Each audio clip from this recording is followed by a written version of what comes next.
So, Corey, there's a question here that says whether or not they're aware, do men have any remorse after using or hurting women? Well, before you generalize, I assume this is a question from a female. Doesn't sound like she's probably gotten jacked around by a few guys. She's a little pissed off, and she's saying all men in general are like this. People are going to act consistently with how they view themselves to be. It doesn't matter whether the view is accurate or not. And if you believe you only attract assholes and jerks, well, guess who you're telling your brain to be on the lookout for? Assholes and jerks. And if you keep mating the same kind of person, the same kind of asshole and jerk over and over, I'm sure you guys know girlfriends of yours that are like that. They break up with one dude, and then a couple months later, there was somebody else, and it's like, even though it's a different guy, it's pretty much the same kind of person. Then obviously in that case the problem is you. You get what you focus on in life. Whatever you focus on expands. And somebody that's consistently getting in relationships with guys that are using them or hurting them are ignoring the signs that that guy that they're dating or seeing or they're involved with is not treating them in a way that a guy who truly cared would. Like, obviously, in your case, your dad dotes on your mother, and he would never be an asshole No. to your mother, even though they butt heads, and I'm sure that they're hot-tempered Cubans like most Latinas are. But he genuinely cares for your mother and wants her to know that, and so he does the little things that show he cares. The guy that doesn't give a shit about you, that's how he's going to treat you. And it doesn't matter what people say. The only thing that matters is what people do. When you guys first started working for me, we talked a lot about that with some of your past and relationships that you guys were involved in at the time, and really looking at somebody's actions and seeing what they're doing versus what they were saying they were going to do. Because people's actions scream. And so if you start dating a guy and he's just doing dickish things that you can't imagine your dad ever doing to your mom, that should cause you to go, yeah, probably not going to go out with that dude again, because you want to bring a guy home to your parents who they be glad and proud that you were dating, not a guy that they're like, that dude's a shithole. He's a shithead. You're wasting your time with him. So you got to get good at spotting high character people. Like attracts like. You are who you associate with. And that includes, if you're not liking the people that you're attracting, more than likely you've probably got people in your inner circle or your friend group that are kind of ratchet and treating you the same way.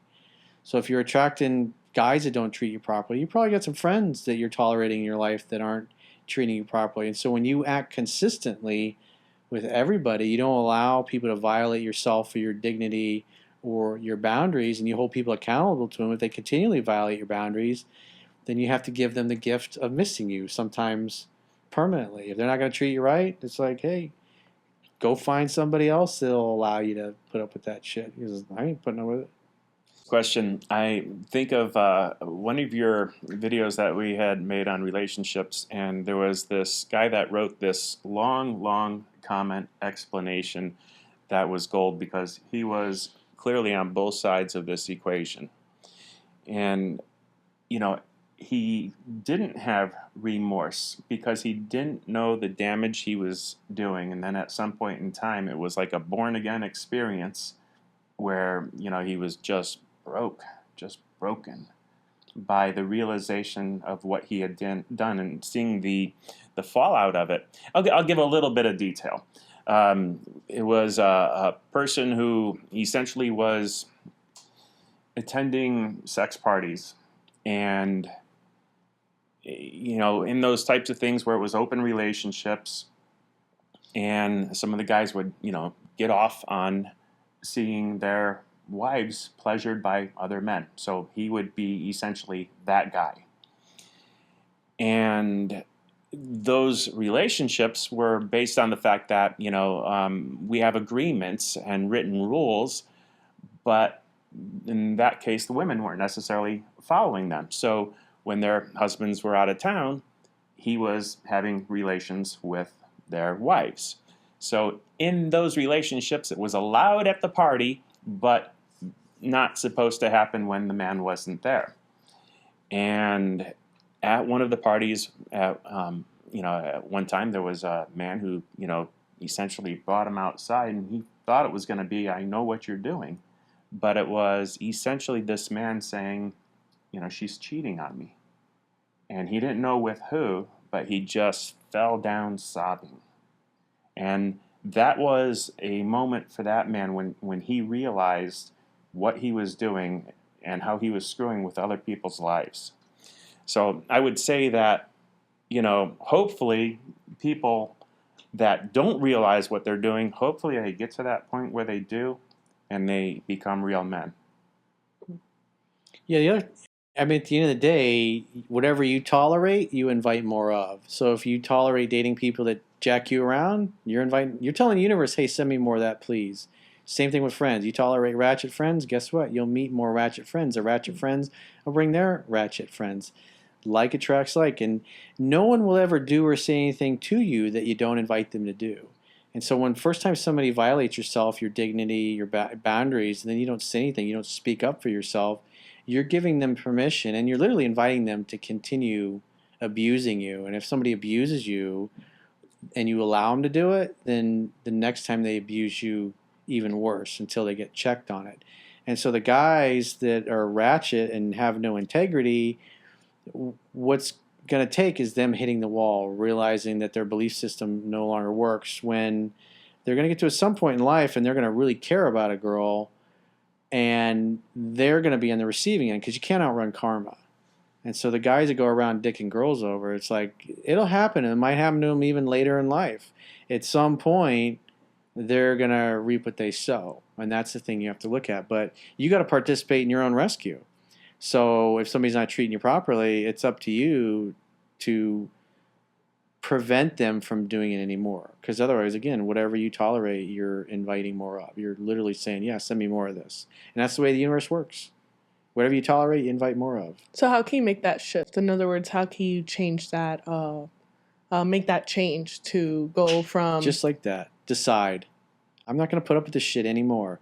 Like, it's the person that when they get to the point where, like, I'm tired of being fat, I'm going to the gym, I'm going to lose weight, that's it, not another fucking day. Or I'm tired of being in this shitty relationship or getting this shitty person, that's it. I'm in it today, I'm out. My boss, fuck him. I'm going to tell him that he can take this job and shove it. I've got another job lined up, and I've been waiting for the longest time to go tell him how much I think he sucks or whatever. Whatever happens to be, you get to a point, everybody's got their breaking point where, like, that's it.